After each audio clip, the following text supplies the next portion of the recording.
are live. Can you hear that? Yes, sir. Y'all know who that is. Yep. Gino. The MSG podcast, baby. Putting in that work. Putting in that work. Hey. All that weight I lost, I gained it back. He gained it back. He gained it back, and we are back. Let's get to it, man. What's happening? We are back.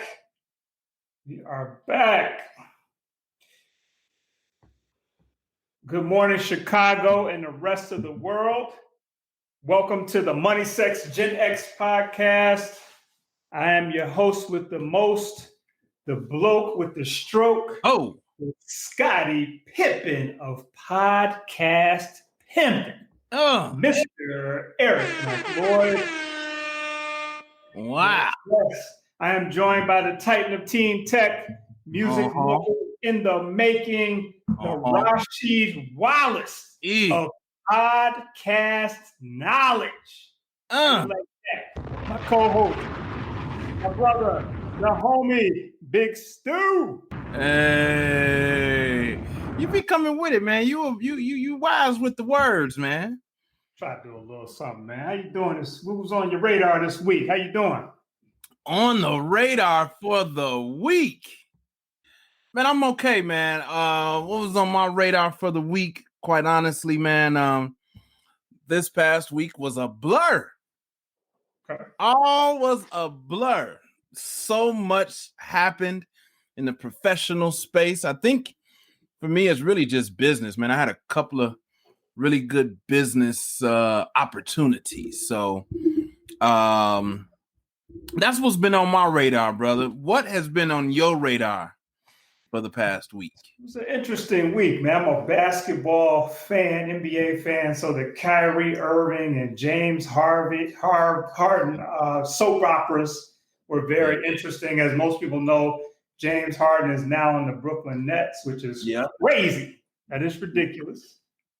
I saw the meme of him gaining weight. Have you seen the James Harden meme of it? Man, dude was putting it in. He was doing, I don't know what he was eating. They said he was at Burger King too long or something. I don't know. But chilling, man. Chilling. A lot of weight. He gained a lot of weight. So that was on my radar this week. And it continues to amaze me how many opportunities those brothers create for people. Just like the people who talk about sports, who have a job, just by being able to talk about these guys, to me is amazing. So I think that's cool. My daughter actually got accepted to North Carolina A&T this week. No way. Are you serious? Yeah. So shout out to the congratulations, man. Let's give her give her a hand clap. Shout out to the Aggies for accepting my baby. I don't know where we're going yet, but that was nice to see. Nice. As we all know, it was an active week in the political arena. We're not going to get into all of that, but it's, a lot going on. And most importantly, Stu, I've been taking a look at our listeners this week, and I want to give a big shout out to our listeners in Germany, France, and Canada. Man, they've been tearing down the episode. They've been showing up, especially in Canada. I mean, Germany. Especially in Germany. Germany holding it down for us, but you said Canada? Yeah, man. Germany, Canada, and France. Germany. That's what I was going to say, because that France stood out a lot. So shout out to the people over in Germany, France, and Canada. Shout out to all us Americans as well that's holding us down and everywhere else in the world. No doubt. So thank you all for tuning in. And I would be remiss if I didn't bring up the fact that we now have some really solid MSG merch. Yes, we do. We do, man. I'm rocking the cup today with the red piping, which I love. Big Stu got the dress on the screen for the ladies. Got the T-shirts, socks, masks, whatever you like. Indeed. Tell them where they need to go on the website front to get to the merch. The link is right there in the comments section. Okay. But they can go to the Money Sex Gen X podcast and click on merch. I believe it's merch or store or something like that. Yeah, merch store. Yep. Merch store. There it is. We got the mugs with the red piping like E is rocking today. Yes. T-shirts. I love this. I'm gonna cop this from my lady. I want to see my lady in this. This is nice. Yeah, I like that. I'm feeling that. I'm gonna get my lady that one. I think it comes in another color too. Pink, white, and heather gray. Okay. Yeah, I like that. That's what I would like too. That's the high. I love those types of joints anyway, so I have to have that. The baseball tee. Yeah. Baseball tee. I think that comes in a couple of different colors as well. It does. Yeah. Go on over and get your MSG merch, reasonably priced good enough for you to get some for yourself as well as some gifts for you and yours. Yeah, make it a gift, man. Make it a gift. So that's what's up. Absolutely. So this week, we have a very interesting topic. We're going to talk about something that I've been wanting to talk about for a while. And that question is, why isn't your small business generating wealth? That's interesting. What an interesting conversation. Is that something that you've kind of discussed? I know you're an educator. Is that something that you've discussed with your business students too? All the time. Socio and economic issues, specifically around wealth generation, wealth creation. Eric, I tell all of my students now, this is my own personal belief. Okay. I believe that there are really two main ways to generate wealth in this country. And I believe one of them is through real estate ownership. Okay. And I believe the other is through business ownership. Okay. Or and even if including investing, because even if you invest your dollars in a business, you're an owner. So yes, to answer your question, I talk about wealth generating activities through business ownership all the time. Okay, I'm glad to hear that. Yeah, it's something that I've talked to people a lot about as well. You know, I want us to dig into this thing. Let me do something real quick. And go ahead. I know you're really big on your agenda. I know you got an agenda, but and I'm good for throwing stuff out because I want to know, why was this important enough to you? Like what? So, and I'm sure you're going to get into that and answer that question, but why was this even important enough to you? Well, the reason why I thought it was important, Stu, is because we've gotten to a point from what I can see where, and I'm talking kind of a lot about Black and Latino people in this conversation. I feel like we've gotten really good at starting businesses. There was a point in time where entrepreneurship has sort of taken a back seat in popular culture. But now, as we all know, there's been a shift, in my opinion. And I feel like a lot of people have created these small businesses and they're out there, putting in some serious work and offering a lot of services into the marketplace and products. And so to me, the next extension of actually starting the business is taking the business and putting it in a position where it can be around after you're no longer physically here. And not just be around, it needs to be something that's actually producing ongoing wealth. So in the form of income, in the form of opportunities, intellectual property, et cetera, et cetera. Mm-hmm.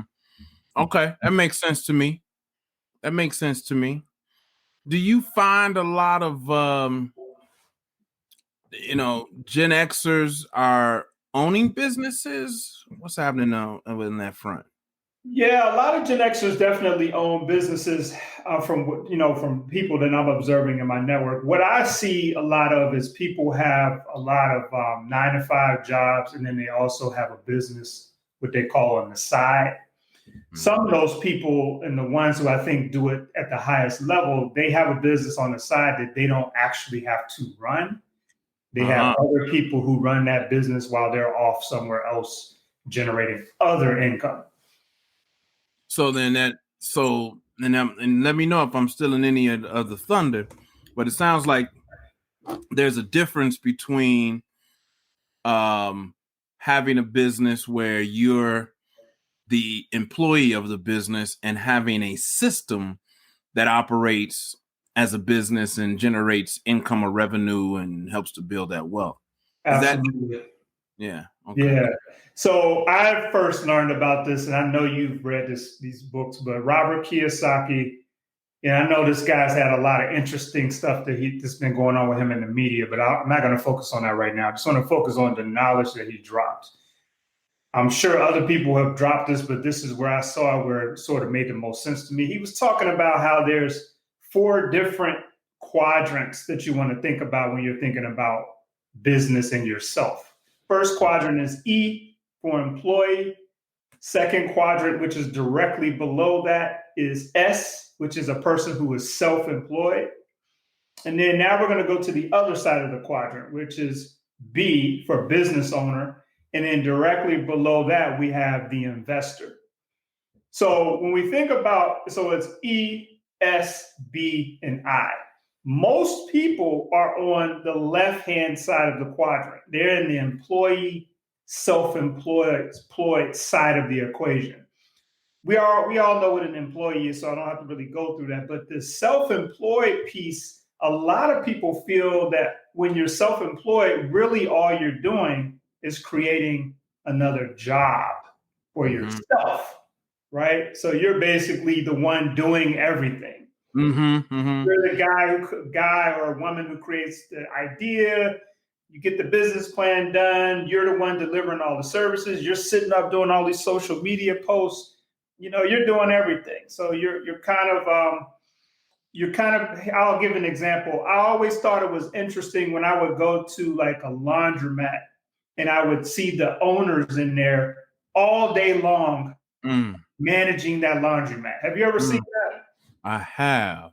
I just thought that was, and I could be totally wrong here, but I just thought that was sort of sad. I'm like, man, you want to sit here all day? And maybe they didn't have to, but it always stood out to me as an example of something that I didn't want to do, because I always felt like there had to be a way for them to get somebody else to sit there and manage that laundromat all day long. But one of the bad things about people in the S quadrant, and I've been guilty of this, Stu, we want to do everything perfectly. Everything's got to be perfect. And you and I talked about this on Friday. Nobody can do what we want somebody that can do what we can do, which isn't realistic. So it's like nobody can do what I can do, only me. And they have to be perfect. And we talked about how if we look at Coca-Cola, for example, or say Apple, we know good and well that all of the employees in Apple and Coca-Cola are not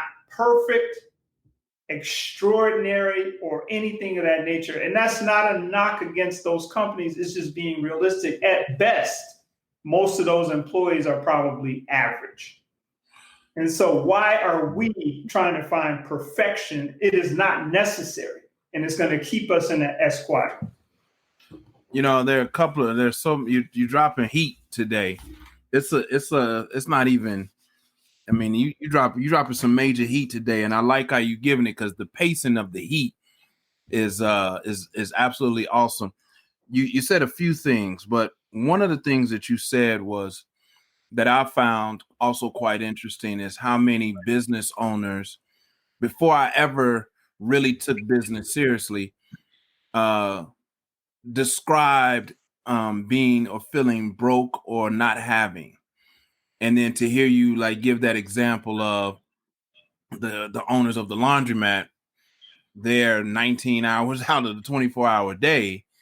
I could see how you've diminished your hourly rate of pay to pennies on the dollar, So that's one. And I have had an issue up until about 3 or 4 years ago. And in my businesses, I thought that I had to run them. I thought that was the right way to do it. And it's just in the last 4 years, that I realized the type of business and I want to run that really generates wealth is a business that established that I don't have to be there to run it. Right. That was the switch for me. Right. Yeah. That's magic. Yeah, I hear you. Yeah, I'm in the same boat. I mean, I just over the last couple of years began to understand that because, like I said, in the first stage, we're just trying to actually start the business. We're trying to go from that employee mindset to the mindset of somebody that creates their own, which we know is a process in and of itself. I know it took a while for me, but then now, okay, so it's like, okay, cool, we got that down. Now we need to get to the part that you're talking about, which is that B quadrant. A business that runs by itself through the use of systems and then finding the people to run those systems for you. Listen, I want to jump in here and say something about to our listeners, especially if anybody who's listening or watching for the first time. And it's like, well, what are these guys talking about? They're talking about business. I thought this is the money section. Gen X. These are the guys that get it in and they have candid conversation. Look, for our generation and for anybody else listening, we're talking about lifestyle here, and in our generation, the Gen X, a couple of things are important to us: our money and our relationships, right? Yeah. And so we have to be talking about money, and it's not just cash; it's so many other things that deal with prosperity. So that's why this conversation is important to any Gen Xer out there. Just want to we're talking about I know a lot of Gen Xers that are self-employed. No doubt. I know very few of us. There are only a handful who really get this concept of operating a business, being a business owner. Very few. Very few. And for a long time, for many, many years, I was in that same boat.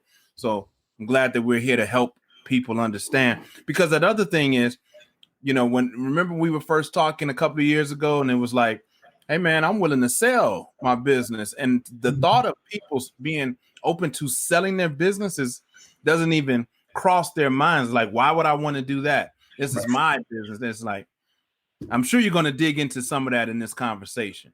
True indeed. And I'll say this to people. I tell people this all the time, as well as myself.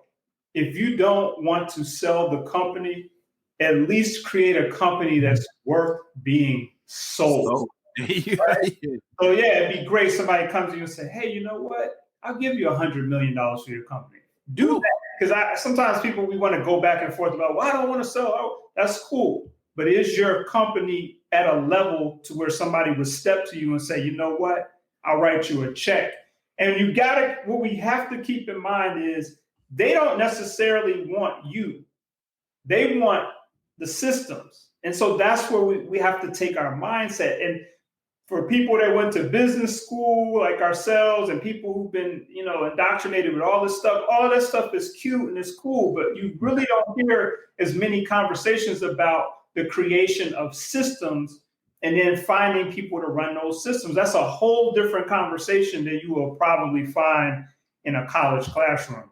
Yeah. We don't do the judgmental thing. We're not knocking that because we're products of that. We just took it a step further in terms of our mindset. Absolutely. And I think, you know what, as we sit here on this pedestal, and I did that intentionally, as we sit up on our own pedestal, I think it's important that we share that reality is like, look, we not sitting here like we made it and we just born into for me personally, I don't mind sharing some of my failures. And I'll tell you why. It's because when I sat in a lot of those auditoriums on a lot of those conversations, I never really hear people talking about their failures. Now, lately in the last 2 decades, I'm hearing people talk about their failures, but unfortunately, they're all talking about how they were once homeless. Mm-hmm. Not to take away from the fact that they may have been homeless or that there are people who are homeless. Right. But just if you're not homeless, like being homeless and having to sleep in your car is not the only path of the struggle.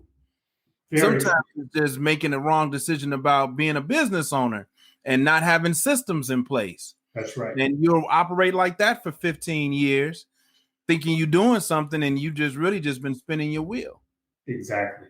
Very true. And I want to get into this. I want to go into some actual factuals real quick. But before we do that, if I was listening to this conversation, what I would be thinking about is, what are these systems that they keep talking about? Yeah. Right. So I do want to get into that. So I created, because it's hard for me to understand things unless I have sort of a visual or I can kind of organize the information. So in my work of working with businesses, I created something that I call, and this isn't meant to be some kind of promotion, but it's more to categorize and organize. So one way you can organize the systems is to think about it like this, what I call MAPS.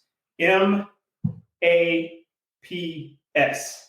Marketing, administration, prospecting, and service delivery.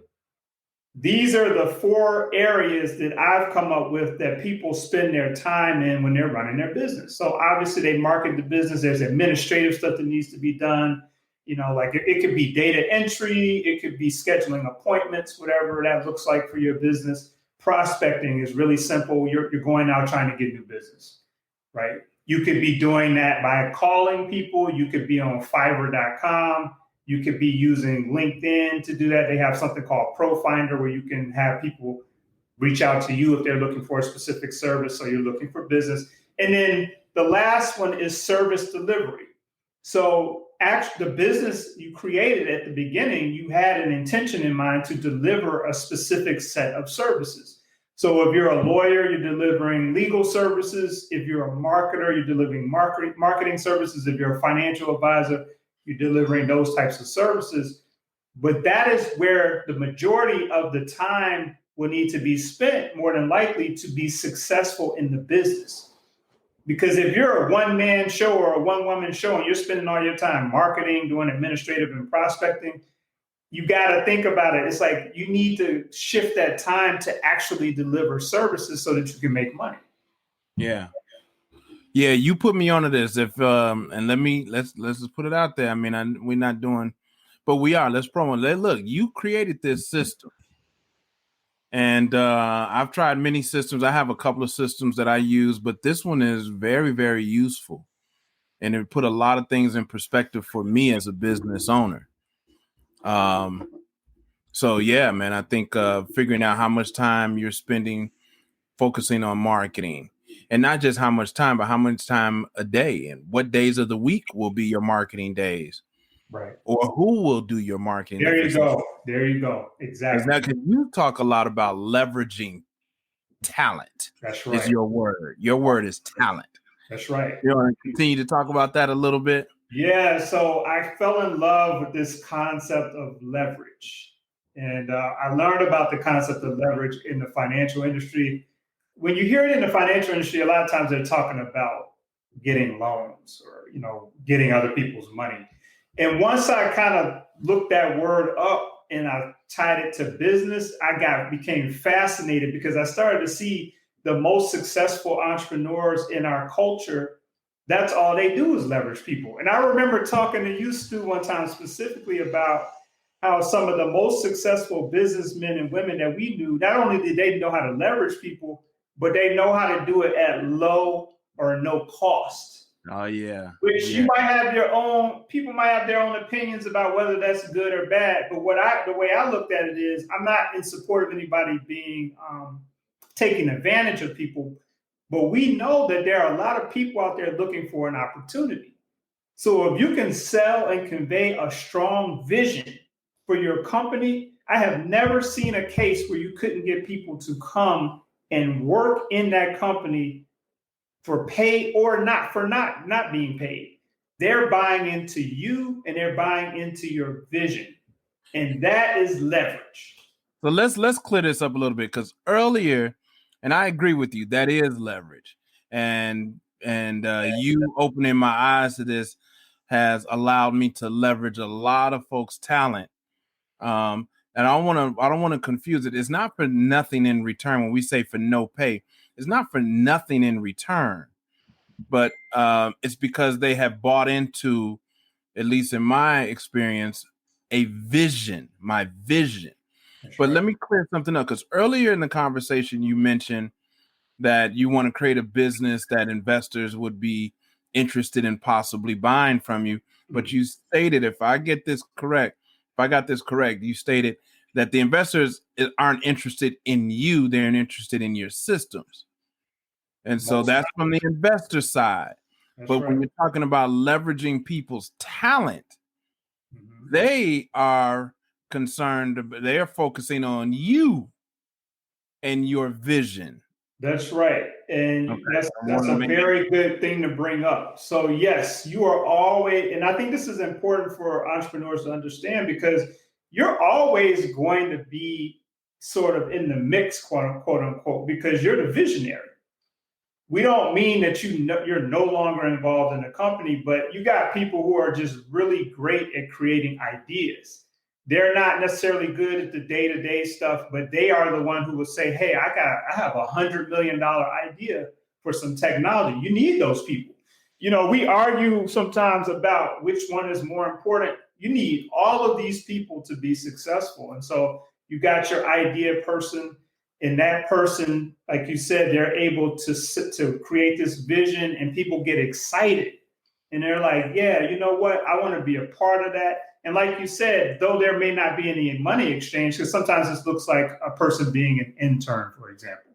But that person has walked away with some valuable experience that they may not have been able to get anywhere else.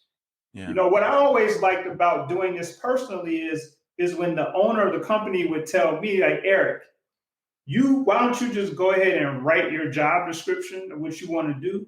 I'll take a look at it, and 9 times out of 10, I'll let you do just that.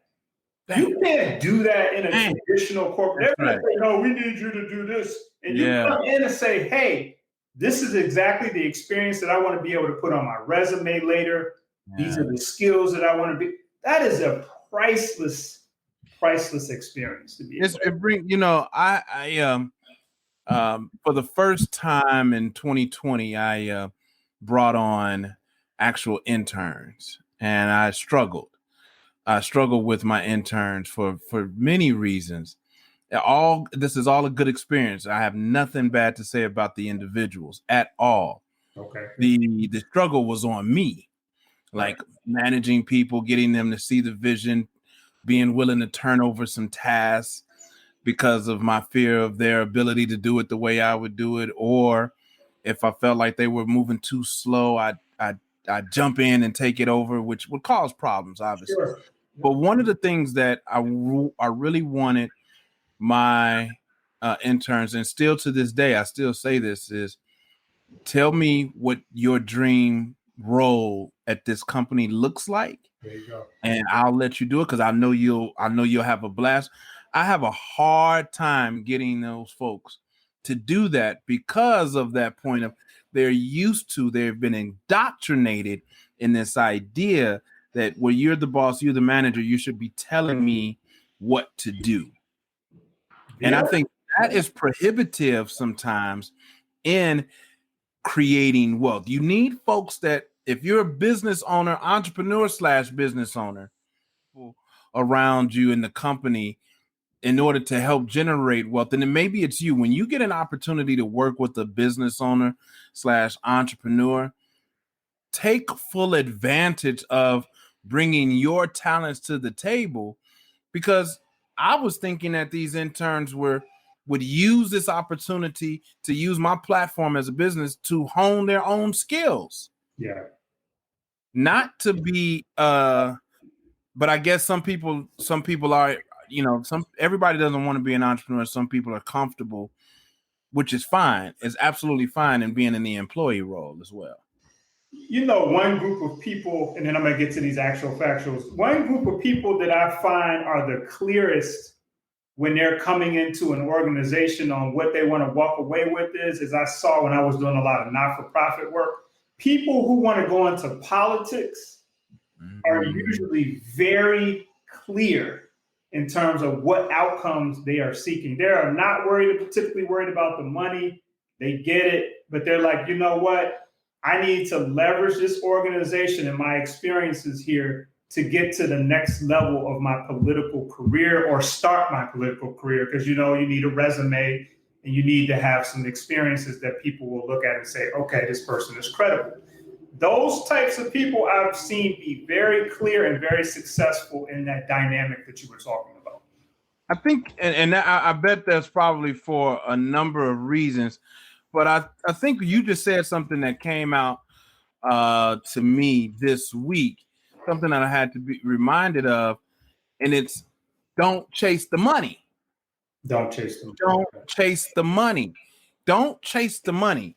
Focus on the vision and executing that vision. If you do that well enough, the money will flow. So to your point, there's politicians, they ain't worried about the money. They're focused on their vision and the implementation and execution of that vision. Absolutely. So I had never put those two together, but that's a strong analogy, man. That's a strong analogy right there. Absolutely.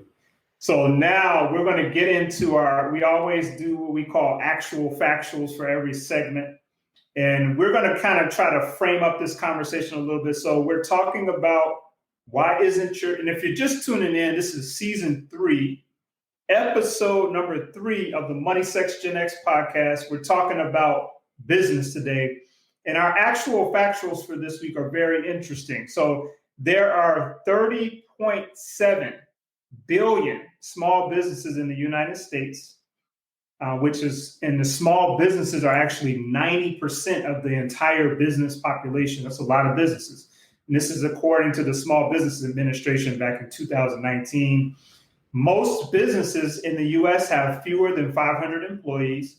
And remember, that's the classical definition of a small business is a company that has fewer than 500 employees. 98.2% of those companies have less than 100 employees, which is interesting. So 98.2, less than 100 employees. Now we're getting into why do people start these businesses? And I found these stats. 55% of people who start small businesses is because they want to be their own boss. 39% of people who start small businesses say that they're doing it because they want to pursue their own passion. Okay, so that makes sense. Here's another 2 more interesting stats. 42% of small businesses fail due to a lack of demand. Wow, 42%. Say that again, Big Stu. Wow. If you're out there and you're about to start a small business, listen to this statistic. It's very important. 42% of small businesses fail due to lack of demand. And then I have one final statistic. We're about to go into a different lane in this conversation, which is 58%, Big Stu, of small businesses have no succession plan. Come on, man. Wow. I shouldn't be surprised because for a number of years, I didn't have one. No succession plan. Let's define succession is really simple. Yeah. What's going to happen when either you decide you don't want to be in the business anymore or you pass away? Who's going to step in, Big Stu, and take over the business? Yeah. The exit strategy. The exit strategy. So those are our actual factuals. 99. Did you say 99% of all businesses in the U.S. are small businesses? 90. 90. 90. Yeah. So that's pretty, it's all a business. Yeah. And that's interesting because I've heard that stat or similar stats for many years.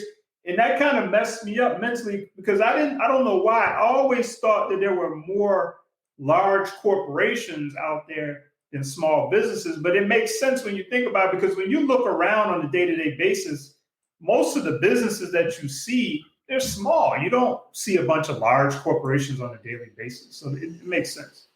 Yeah, it's just that the large ones are really, really large. They're really, really large. Really, really large. They're ubiquitous. Just like they're everywhere and, all of that. But Walmart, Amazon, McDonald's, FedEx, UPS. But they are not the backbone of our economy or our global economy as small businesses are. Okay. All right. Man, Eric, you're always coming through with the stats and facts, the actual factuals. Actual factuals, man. It's again. Yeah. Let's do a little drop, man. Where we at, man? Where we at? Let's not forget to remind the people where we at, man.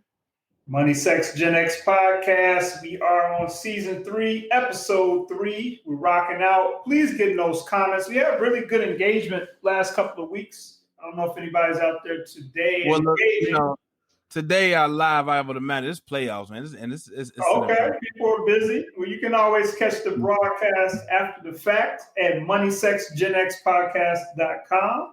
absolutely. You can catch the audio, you can catch the video, catch it however you want. You can go over there and grab it. So let's get. I just needed to say I'm very proud of this show. So am I, brother. We talk about that all the time. I'm very proud, and just to see the reach of the show.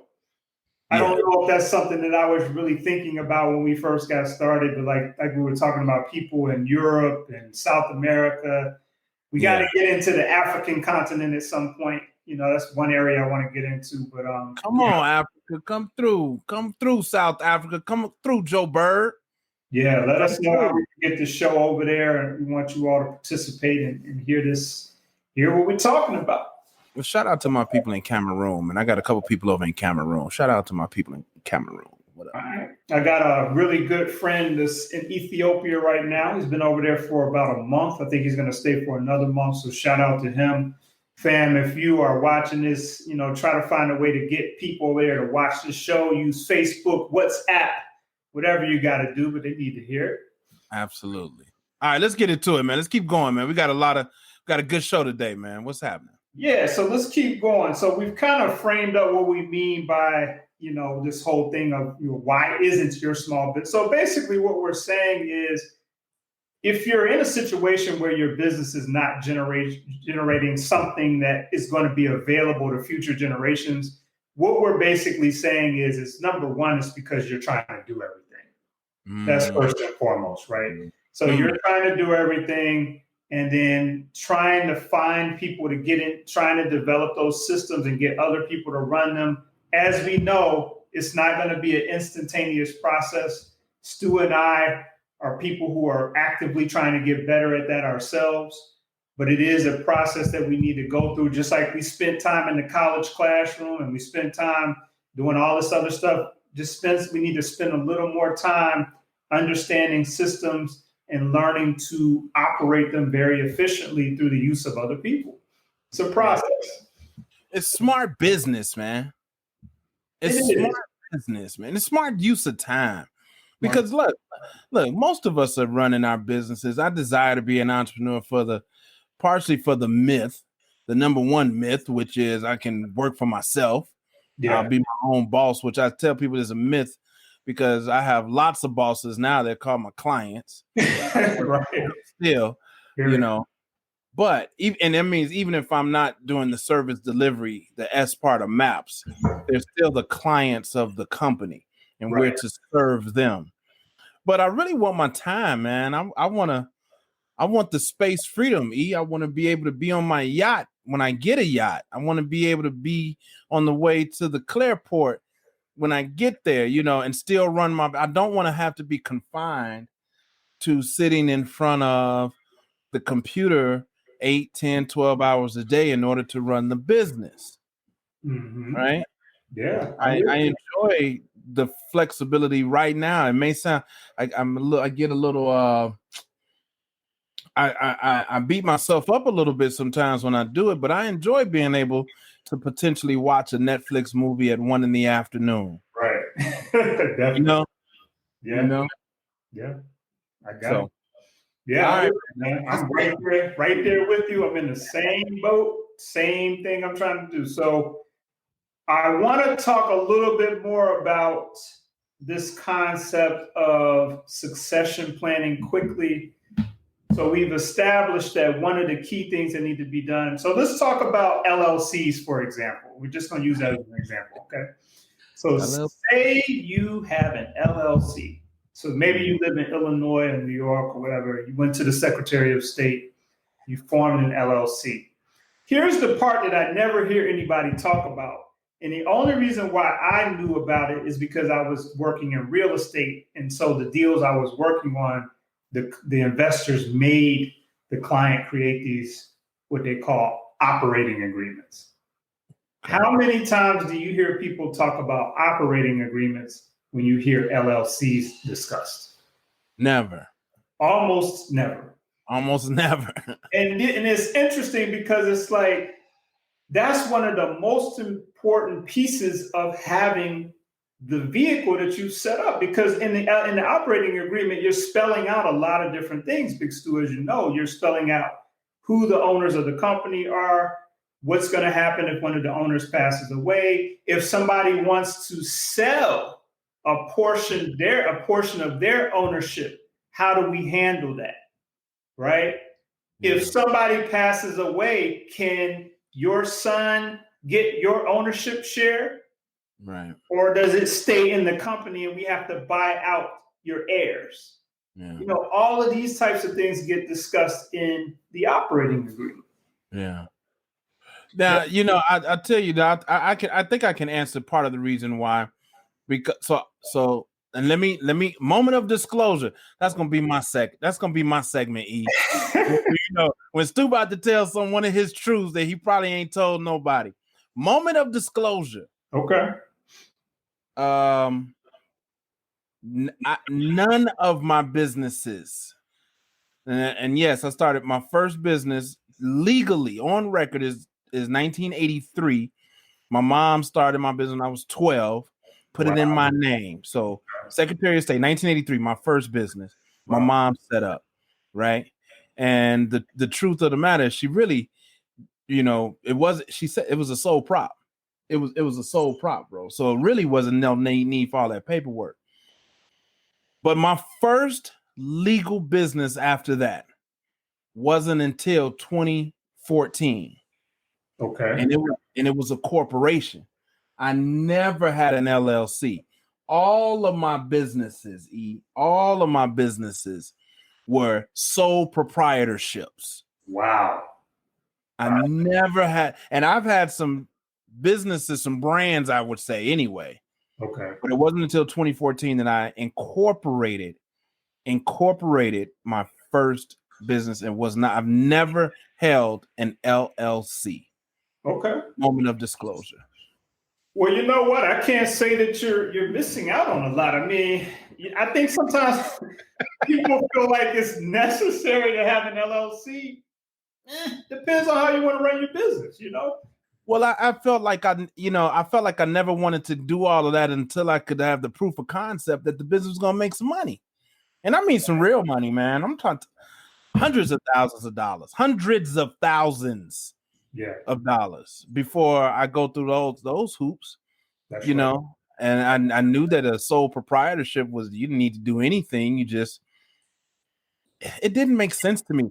But I say that to say, because when you start talking about these owner operating agreements and these operating agreements and things like that, a lot of times that when you start, that's the old Harvard Business School method of starting a business.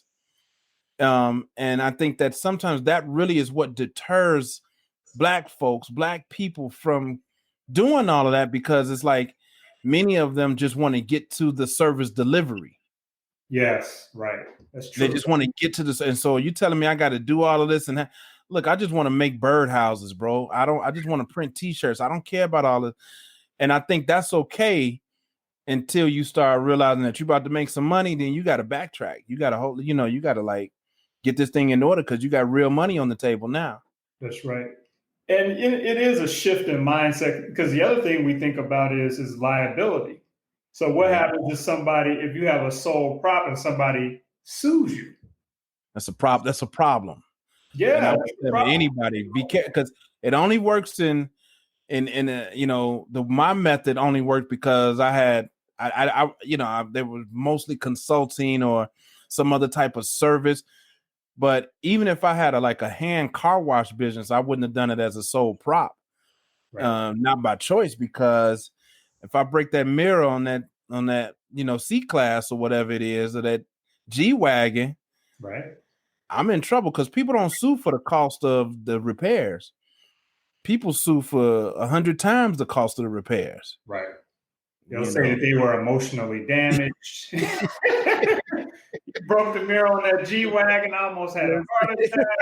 That's right. I had to go to the emergency room, all this different stuff. So yeah, and thinking about this from the generational wealth perspective, that one lawsuit could take you out the game. Absolutely. One lawsuit could take you out the game. So yeah, definitely keep that in mind. And hey, some people have multiple businesses. They might have an LLC. They may have it might have a corporation. It just depends on how you're going to run your business. I think this is something good to talk to your attorney about, a corporate attorney, somebody that does transactional work, but to say, hey, you know what? This is the sort of business that I'm running. Let's really talk through which model would be best for me. And keep in mind with LLCs, and I'm not giving any kind of financial advice, but this is just the truth. Remember with LLCs, they can be taxed differently. They can be taxed as partnership. It's a lot of different things that you can play with in terms of the taxation of the business entity. Mm-hmm. And that's important because if we're talking about generational wealth, taxes play a big impact when we're talking about what's left over for future generations. And I think this, and I want to continue to frame the conversation. This conversation is for folks who are serious about running a business. Absolutely. This is not a conversation for you who ain't serious about running your business. Yeah. And I would even say even further to that point, this conversation is also for people who have already started a business and now they're trying to get to the next level where they don't want to be actively involved every day. They're still passionate. They're still the idea person. And they might even be the rainmaker. You got people that are just really good at leveraging, there's that word leverage again, leveraging relationships to get contracts. Mm-hmm. But they also know, well, hey, I'm good at that, but I don't have to be the person who administers the contract. Mm-hmm. I can leverage somebody else to do that. So that's, so I've talked to people. The reason why I say that is I've talked to a lot of people. They're not interested in what we're talking about quite yet. Because their whole thing is like, look, fam, I'm trying to just learn how to run the day-to-day. Like I'm just in the game. I can't think about leveraging and all this stuff right now. I'll get to that later, but right now I just need to make it through the day. And I understand that. I get it. So take me back. So because I jumped in, I wanted to jump in to make the point that I made about LLCs, and you were talking about the operating agreement. What's the owner's operating agreement? Oh, it's just typically referred to as an operating agreement. Operating agreement. Tell me a little bit more about, if I understand what you've said so far, I need to really focus on the operating agreement because it breaks down how things happen and when they happen and who's responsible for what. Is that pretty much it, or is it something else? That's true. So it gets into detail think about it from the perspective of if you're not here anymore. And so say you want your son to run the business, where would he go to know what your wishes were in terms of how you want things to be run? Yeah. Where would he go to know what his percentage of interest is versus the other person that you started the company with? That's where you explore all of those things and you agree on them with the other people who are in the company. Or if there's nobody else in the company right now, you're agreeing on these things for when you're no longer involved or when you're ready to say, you know what, I want to take a passive role and I don't want to be figuring this stuff out on my way out. We've already figured it out. It might need to be tweaked here and there over the years, but this is pretty much how this company is going to be running. Here's my wishes. This is the Money Sex Gen X podcast. This is your co-host, Big Stu, and we are in tune with Mr. Eric McLeod. Why isn't your small business generating wealth? And the first note that we have is, Eric, number one reason so far? You want to do everything. Trying to do everything yourself. And we've all been guilty of it. You want to do it all, and you want to find that perfect person that's just like you. Trying to make it perfect. And folks at Walmart messing up every day. Every day. Every time you go outside and go to a store, you're like, man, this is a $1 billion company we talking about. Man, you waiting to be perfect and ain't generated $1 yet. Absolutely. So, and it's not like you're resigning to mediocrity. You're just saying, you know what? I need several people. I will continue to refine the process as we go throughout time. You gotta start somewhere. That's right. So get out there and get started. So you started. Now you said this conversation for folks. Maybe you've already started. You just trying to get to the, okay. You started, and actually Last year, your business did 160. Mm-hmm. Woo, nice. This conversation is for you. It is. Your last year, your business did 60. This conversation is for you. True indeed. True indeed. It's for you because now you have some resources that you can start thinking about. Hey, you know what? I used to wake up at 6 o'clock in the morning and do all of the social media posts for the day. Can I take some of that 160 and hire somebody and pay them maybe $50 a week to do those same posts because they're in college and they're looking for an opportunity? You know what I mean? Can I take some of that 160 and hire a virtual assistant? But what do you say to the person that is like saying, I can't afford to do that because I need that money? What's your, because I got a response in my head. What's your response to the person? I need this money. I'm even though I generated 160, that doesn't include expenses and I still have my own expenses and I can't afford that right now. What do you say to them? I'm going to say what I was reminded of by a young lady that we both know last week on social media. She said very simply when we put the post up, it takes money to make money. There you go. That's what I would tell you. It takes money to make money. You got to pay to play. That's another saying that I grew up on. You got to pay to play. You got to decide what game am I going to play here. If you want to play this game that me and Big Stu talking about, got to pay to play. Now, what you pay is negotiable. Sure. And how you pay is negotiable. Yeah. Like we said, you might not even need to pay any currency. You might be paying by just providing somebody with an experience. And I think, too, going back to the leveraging, look, when you're leveraging folks' talent, you're not suggesting that they are doing something for you for free. Change that dynamic. Figure out the with them. What's in it for them? What's in it for me? Exactly. They're asking, why should I do this? So, okay, it's the vision. It's the mission. It's your passion for it. It's the learning opportunity that's not for free. That's right. You don't want free help. You don't want free help. Free help is unreliable. That's right. You want to leverage. Yeah, you want to leverage skills and leverage talent. That's right. Win-win situation. Stop thinking that you have to do it all yourself. What else you got for us? Why else isn't my small business generating wealth? Well, going back to those stats that we talked about, Big Stu, you know, your business might not be creating a demand. You know, there's no demand for the services that you're offering. I see this every day. How many times do we drive down the street, we see these businesses that are closed? And hey, we both know that there's a lot of factors involved. Yeah. But a lot of times the business is just not doing well because what they have, people don't want it. They just don't want it. And so that's something to think about. And I want to tell the listeners out there, we're not these people who are just sitting up giving a bunch of theory. I'll use this show for example. This show that you see right now, that you're listening to throughout the world, we are leveraging a number of people. A number of people. Trust me. And I'm proud to say that we're leveraging talent from Hampton University.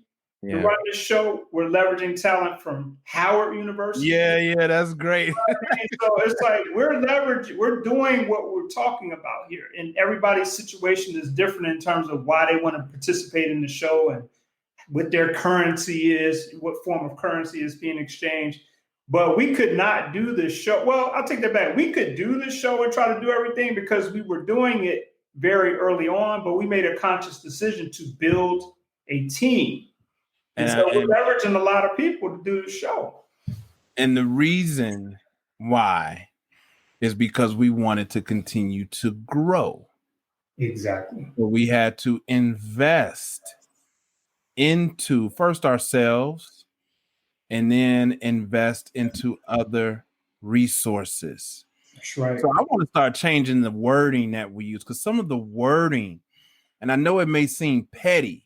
No, it's not. I'm willing to be this petty. I'm willing to be this petty. Words have power and impact. Watch the words.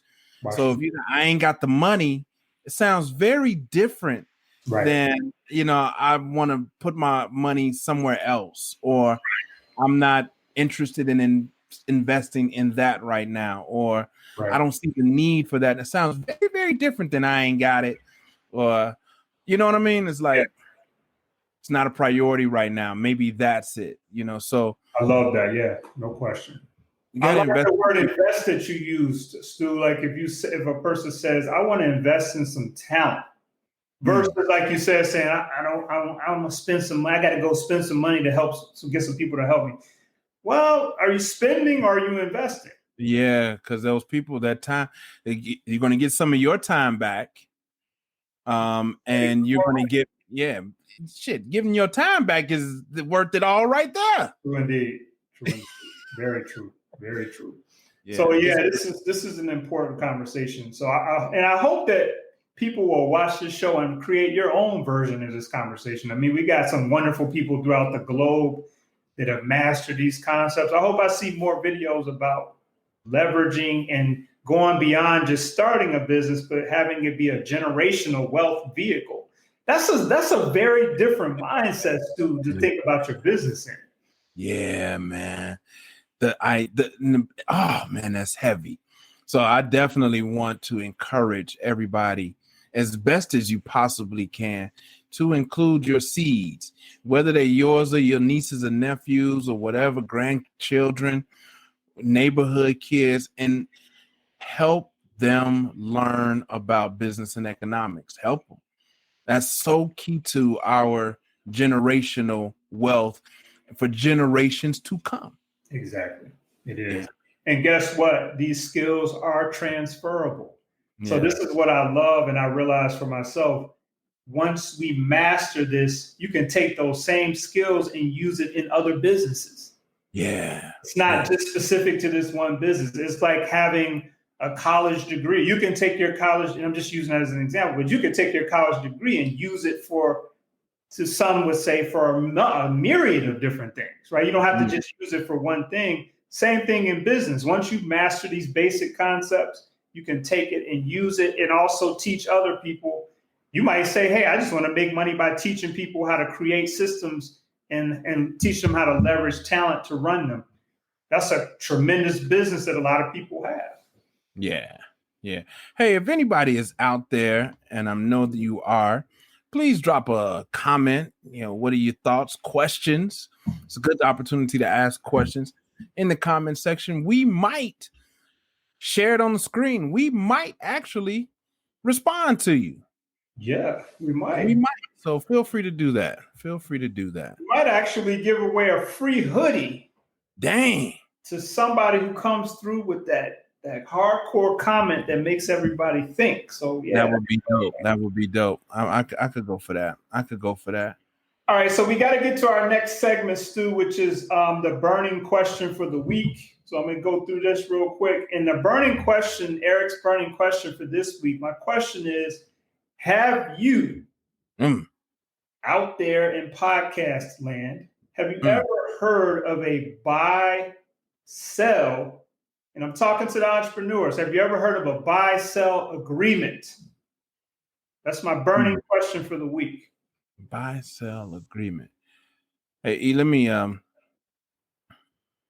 when you sent over the show notes for today's show, I saw that. Mm-hmm. I must have slept through that lecture at grad school. Okay. Don't remember. I don't think you slept through it. They didn't have it. It was that long ago. I ain't had it in there. I doubt it, man. And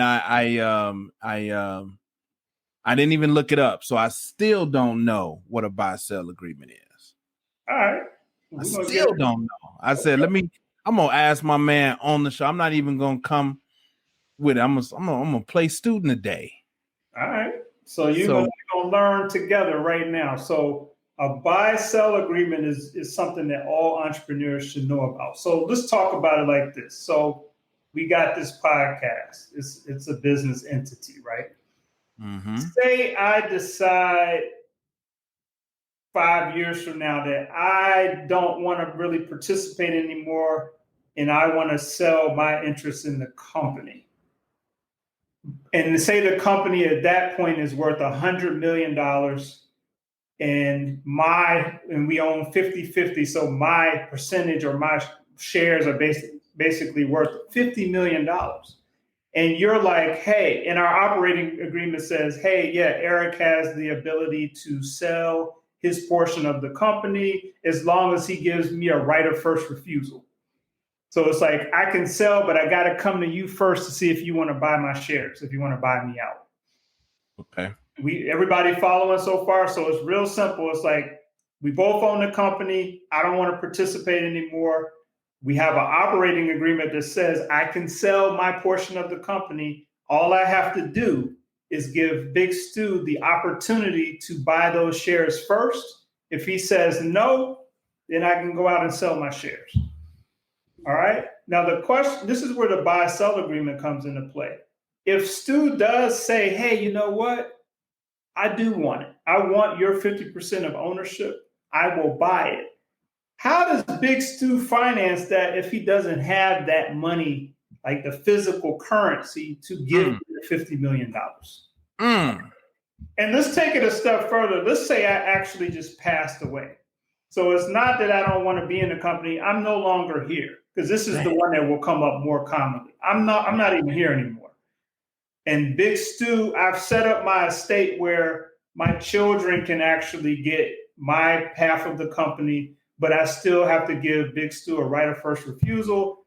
If he wants to buy it, then he gives that money to my heirs, right? But Big Stu might not, he might have a lot of money, but he doesn't have the 50 million. And he wants complete ownership. He wants my 50%. One thing that Big Stu could use is something called a buy-sell agreement, which is just an agreement that says, hey, I'm going to buy his shares when he's no longer, alive, and I'm going to use life insurance. Yeah. Oh. Life insurance is going to fund me getting that 50 million, because what we've done is we put a life insurance in place on Eric for $50 million. He's no longer here. That money goes to me. I'm going to take that money and give it to his heirs to complete the sale of his 50%. Are you kidding me? That's me. Are you kidding me, man? You want to talk about leverage? So you're leveraging the life insurance policy to get the money to basically buy out my heirs. Well, okay. The first thought that comes to my mind is, what if I already have a life insurance? So are you telling me that multiple people can have a policy on one person? Absolutely. And that it would pay out upon expiration? That's right. Absolutely. 20 people could have a policy on me. Yes, sir. If the life insurance company that they went to approves it, absolutely. And it's very common for certain people, right? The reason why people that look like you and I probably don't do it as much is we don't really know about it, which is why we're talking about it now. But yeah, absolutely. And think about it. So some people will be like, well, I have a life insurance policy. You do, but your life insurance policy is probably set up to pay out to your lady, your kids, and all that. That doesn't help me if I'm your business partner, right? We got this company. We got this company that has value, and I'm trying to buy your percentage of ownership. Why should I have to go on my bank account and do that when they have something called a buy-sell agreement, where we got this insurance in place years before? We did a business valuation. We got a lawyer to draw up the buy-sell agreement, signed it up. We took it to the insurance company. They reviewed the agreement. They approved the policy. Boom. If anything happens to Eric, there you go. I'm buying him out. You know why this is so dope, and then why it just clicked. It makes sense. I just quickly reminded myself. See, the business is its own entity. The business is an entity. Right. You can't take money from the business without proper record keeping, because the business could sue you. It's called embezzlement. Steal from the business.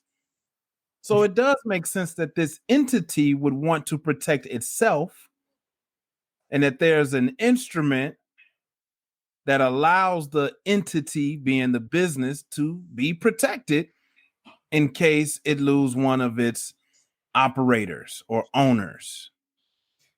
Yes, and I'm glad you brought that up because that's another part of it, Stu, and I'm glad you brought that up. So one scenario is more about, okay, this person is gone.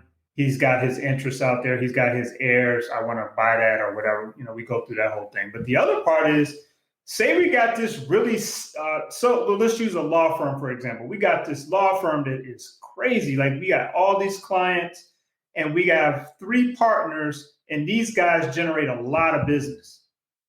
And one of the partners dies. Mm-hmm. How do we recoup that loss? Mm-hmm. This guy was bringing in so much business every year. It's ridiculous, but now he's no longer here. So that human being, that individual as a driver of revenue, how do we leverage that risk that he's no longer, and there's that word leverage again. How do we leverage that risk that this person with all his tremendous contributions is no longer able to do that?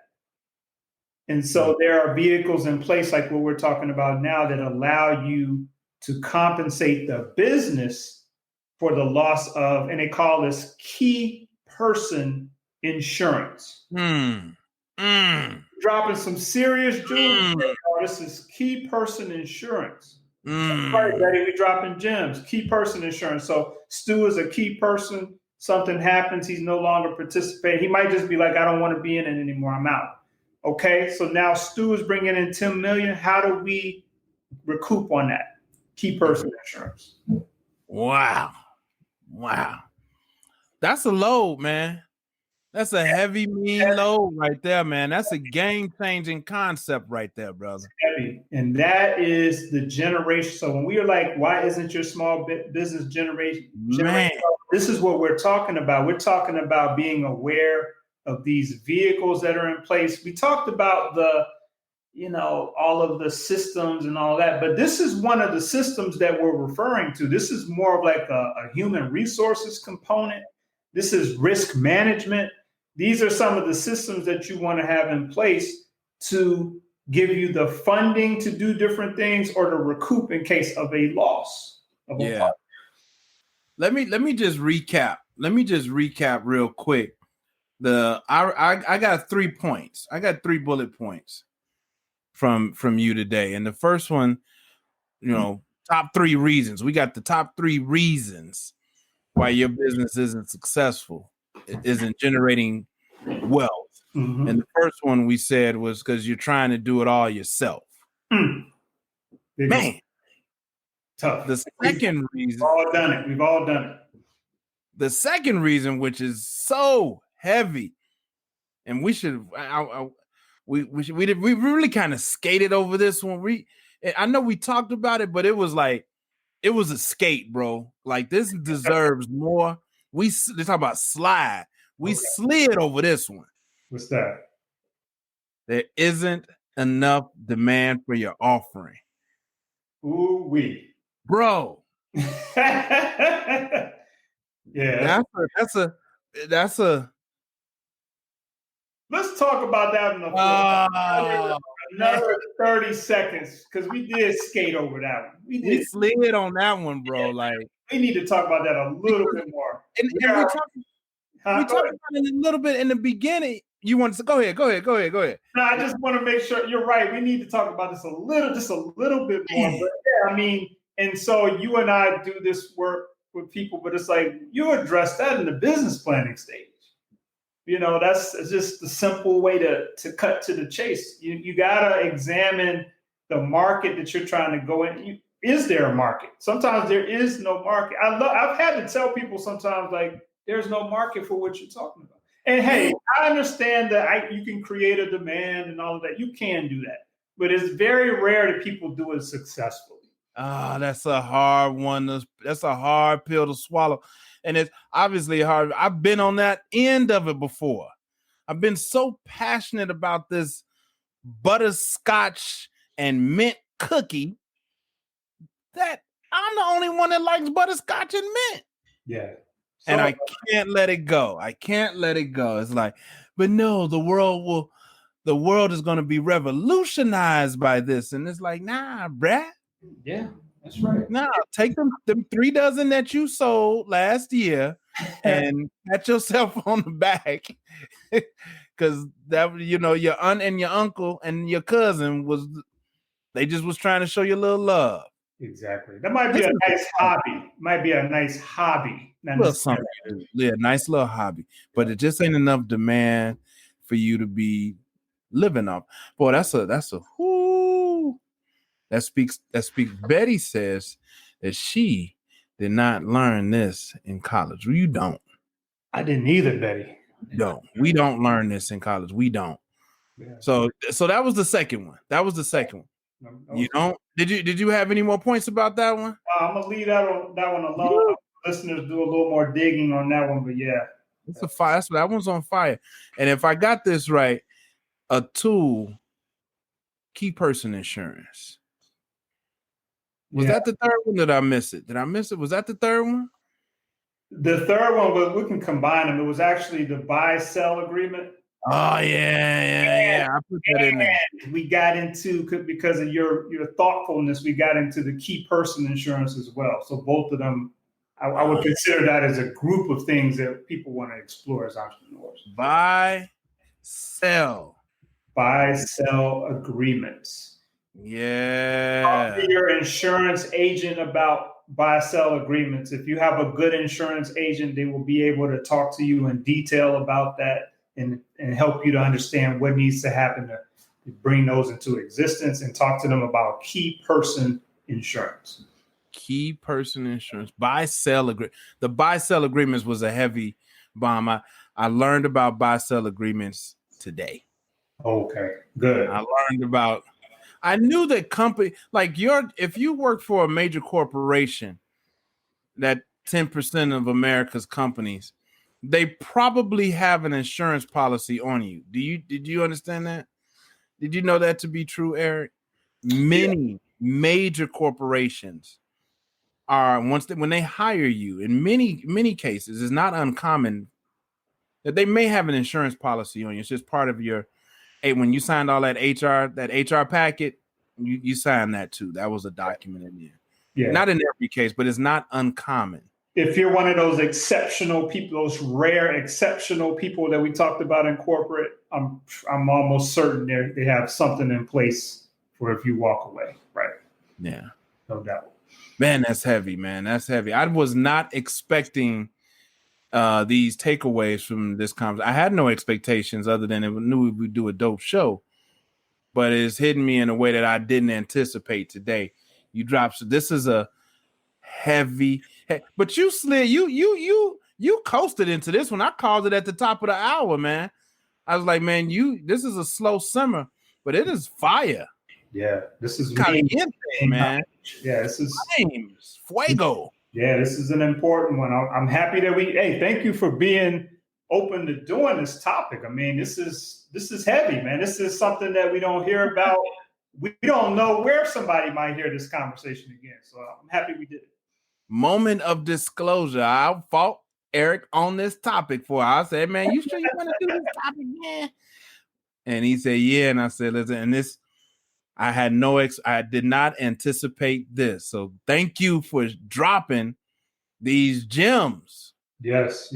I had to fight for this one, y'all, but my co-host came through in the clutch. So. You did that. All right. So you got a character for corporate this week? I do. So we're rounding home based on the show. This is season 3. And I like saying that. I smile every time I say it. This is season 3. This is episode number 3. We just wrapped up our conversation about why isn't your small business generating wealth. So go back and have a listen to that. Take some notes. All right. So now we're getting into our next segment, which is characters from corporate. If you're new to the show, this is our segment where we allow people to write in and tell us about situations and people that they experience in corporate. Sometimes it's them, sometimes it's other people, and whether they're characters based on these situations that happen. So this week's segment came through. It says, hi, Eric and Stu. Thanks for having this segment. You're welcome. I'm a 39-year-old Black man from Northern Virginia.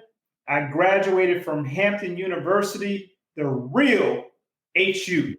There you go. Wow, that's debatable, but okay. Got you. Shout out to Hampton University. I've had some good times there over the years. All right. So he says, I work at one of the larger financial services companies currently for life insurance and annuities. I am studying to get my Series 65 investment advisory license. Man, shout out to you for that. Hey, let me tell you all something real quick. That's one of the hardest tests I ever took in my life. Series 65. So good luck on that. He says, my sales manager, who is not Black, called me up the other day and started complaining about all the other Black people on our team, saying that they just don't get it as it relates to being successful in this business. When I bring up others from the team who are not Black, but appear to have the same mindset and lack of drive, he starts giving me a bunch of excuses. The last time that we had this conversation, I got angry and I started going off on him. Now, thankfully for me, he's not a sensitive type of person, so I'm good in terms of my job. But I wonder if I'm wrong to keep feeling like I have to defend those who look like me. Am I a character from corporate, or is it my sales manager? Peace. Interesting. So the brother works in the financial industry in Northern Virginia. He's from Northern Virginia, graduated from HU. And so his sales manager is, I guess, making some disparaging comments about people who look like him. Then he tries to bring up that there are others from other cultures who have the same. I guess your point is like, this is a mindset thing. It's not a racial thing. And then you got fed up on the last conversation and you went off on him. Are you the character or is he the character? Yeah. I don't think he's the character. I don't think he's the character. You think it's the sales manager?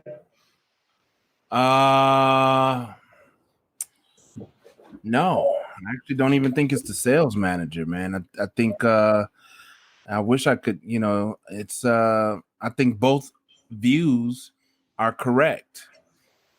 I think both views are correct in this case. Like, are we assuming that this sales manager is a white guy or a girl? Are we assuming that? You know what? That's one of the things that I like that he didn't say. He just said, he doesn't look like me or he's not Black. But I don't know. I don't want to assume, really. I don't really want to. It's hard to have that conversation then. It's hard. So I have to draw. It's a draw for me, and nobody's going to like that because, is it true? Like, is it true? Let's see if it's true. If let's say everybody in this conversation all look the same, but even though this guy says except the people that don't look like us. So let's assume he and his sales manager are both African American, Black. Mm-hmm.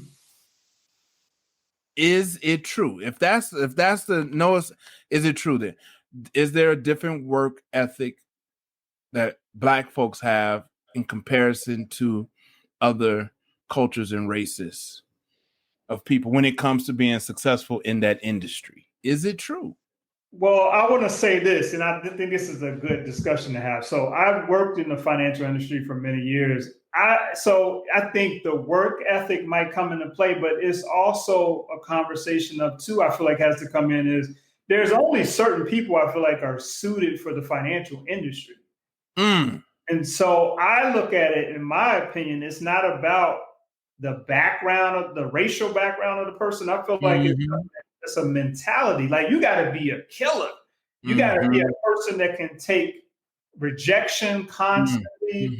You have to be a person who can kind of see the bigger picture in terms of like, well, where is this going to take me 5 years from now? You have to be a very articulate person who can advise the client in a way that they feel comfortable with. And that's not a set of skills that only a certain cultural background would have. That's a certain set of skills that either somebody developed or they have naturally. No, and look, I'm look, man. We get emotional, man. Those Black folks, man, we real sensitive about stuff, man. You can't just be coming at us and talking to us any old kind of way. I don't care who you are. Mm-hmm. You know, that's how we know. That's our normal natural disposition. True. So what you're talking about is is exactly what you said. You got to be trained up. You got to get prepped for not responding naturally, Right. and take that criticism without taking it personally. You know, so that's a practice. Everybody ain't got that, man. I don't care who you are. And if I was a sales manager, what I would really be asking is, have I trained these individuals properly to be successful? Now, if you say you did, then that's cool. But I would probably, knowing my experiences in the financial industry, you probably didn't. And so here's the other thing. Here's an issue that I have with working in your industry, because I've been recruited a number of times in your industry. I have yet to really feel comfortable with the approach to the career opportunity. It's always led with, you can make all this money. Well, for me, I maybe to my own fault, that's not enough reason for me. Yeah, it's not enough. I have a book, and in my book I say, if you're doing it just for money, you're doing it for the wrong reasons. Yeah, that's how I live. So anytime somebody is coming to me and they like, man, you could make this quick, fast cash, a lot of money, I'm always like, I agree. That's not my lead. So and I say that to say, if some of these young folks or some of these people in that industry are there because that's the lead, I'm gonna make this money. And you know that the money don't come like that. Yeah. The first month you might get something, but it's not the numbers that they said. That takes time. Give it a year, give it 6 months, 8 months, 18 months, 24 months, 36 months, then you'll be into it. So, that if they're not trained up, if they don't have that expectation, after 3 weeks, 6 weeks, 12 weeks, I'm like, man, what's happening here? I agree with that. I agree with that a 1,000,000%. And what I always say is, because I used to be one of these people who was recruiting people and all this stuff. And what I noticed is, you need people that want to make money or need to make money. That's the only people that you have a chance with. If a person says, I don't care about money, to me, that's just not the right person. Not for that industry, because you can get paid very well, but you're not going to go through all of that rejection and all these different things if you're like, I just feel like money is a very good motivator. People, what I don't like in society sometimes now is like we try to downplay money. I just think we got to be careful with that, because if you need money and you're willing to do the work, there are some opportunities out there that could be really well suited for you. Because it's like, if you need money, the financial industry is an industry you can make money very quickly. Is it going to be instant? No. But like, I'll take insurance, for example. If a person sells an insurance policy and they have a decent commission rate, they get paid very well. So we're talking about use of time. You might be able to spend 2 hours with a client and make $2,400, for example, versus spending 12 hours to make the same $2,400. But if you don't care about money, but what if I'm going to say, if I'm a man that doesn't, and it's not that I don't care about money, but it's just like, money is not my lead. It ain't the number one motivator, although it is, but it ain't. Maybe I'll prospect better, so I'm not wasting my time, because I want to your point about what you just said about spending 12 hours to close one client versus spending 2 hours. If money is not my lead, then maybe I'll do the work on the front end and get the proper training and take it and receive it to make sure I'm prospecting properly, which goes back to your point. Is he training them up right? Probably not. Yeah. Because that's what it would have to be for me. Like, yeah, I agree. And I do think that, and I know we got to wrap this up, but I'm very passionate about this. The psychological profile of the person is very important. Because when you go around trying to recruit any and everybody, to me, that's a waste of time in some sense. Well, you have to go through a lot of people to see who might work out, but you got to look at that psychological makeup. Because again, like I said, you need killers. And I'm talking about corporate killers. You need people that they almost don't care about being rejected. They're trying to get and most people that I've encountered, their emotional state is at the front of the situation, so it's hard for them to accept that rejection. They can't handle it. And okay. So can't be successful. So if you've recruited a bunch of people who are emotional, like in business, I'm talking about, we all have emotions, but if they're emotional in business, you can't win with that team. So that's the sales manager's fault. Yeah. All right, I'm gonna get off my soapbox. He is not the character from corporate. I agree. Is not. Yeah, you're doing good. Great submission. Thank you for sending that in. I'm enjoying us talking about these. So that's our characters from corporate. Yep.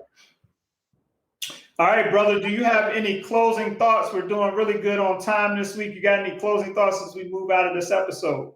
You know, man, my only closing thought today is great job, man. Just great show, great jewels.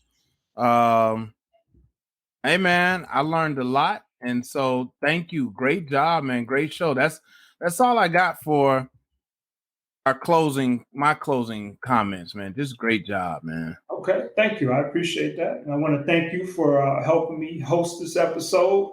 If you were listening out there today, if you really like this conversation, there's so much information out there that you can use to keep going and build those systems and figure out how to get into that mindset. Check out Robert Kiyosaki's book on the cash flow quadrants. That's a very quick way to get exposed in an easy to understand manner. And keep doing your thing. Absolutely, brother. All right, so that's it, man. That's like our show for today, huh? Yeah, we did good, man. We stayed on time and we got through the topic. I like that. We said we were going to stay on time this week. We did it. That's what's up. So let's go on and take us out of here. All right. We're going to take us out of here with an artist from Pool this week. Okay. Musicspool.com. Musicspool.com. Yes, man. I like this platform. You and me both, man. I like this platform. It's a new platform for new and emerging artists where they can have their talent, their music, their recordings heard in an unfiltered, unsolicited environment. And it's also a great place for all you music enthusiasts who like to be the first to hear something or tell whether something is dope or not, to go find some new music, new talent of many genres. Yeah. But today we're going to listen to a cat by the name of Say Less. Say Less. S-A. Space. L-E-S. Is it, where are they from, Stu? He's from Chicago. Chi-town. Chicagoland area. Actually went to school with a guy by the name of Juice WRLD. Juice WRLD. Okay. Yeah, I remember that, brother. Yep, in the news. Yeah, him and Juice WRLD went to school together. And actually, Say Less is the very first artist to put his music on Pool. Didn't know that. Okay. Very first artist to put his music on Pool. Made history. He is history. He is Pool certified since day one, literally. Literally. Didn't know that. Right. He has a one of one sweatshirt that has that logo. That logo was created for him. Okay. Since day one, Pool certified since day one. Say Less. Say Less. So what I'm going to hear is City at War. Let's check it out. Let's see what he's talking about. I've never heard this one, by the way. This is brand new. All right, let's do it. City at War featuring Jesus Brother. Or is it Jesus Brother?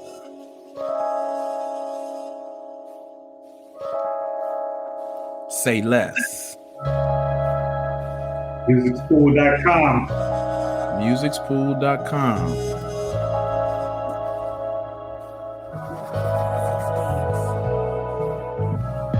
Don't know why we hated by some. Guess we can never be one. We are the most innocent, but a target in front of a gun. We caught in a situation.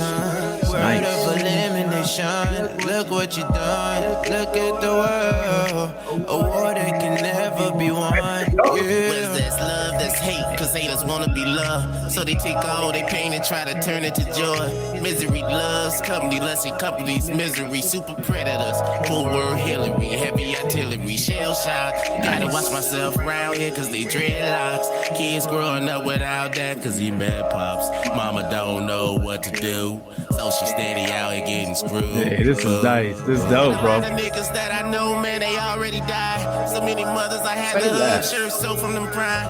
Every day I go out and I That's pray a banger, to God, man. please let me see the end of the day. I ain't afraid. All right, well, look, man, but they can catch the rest of that on Music's Pool, man. So say less. Music's Pool.com. Bang, I'm about to go back and hear that whole song. I like that. Yeah, that's dope. That's dope. All right, we out of here. Episode 3. We'll catch you all next week. Same time, same place. Episode 3, same time, same place next week. We are out of here.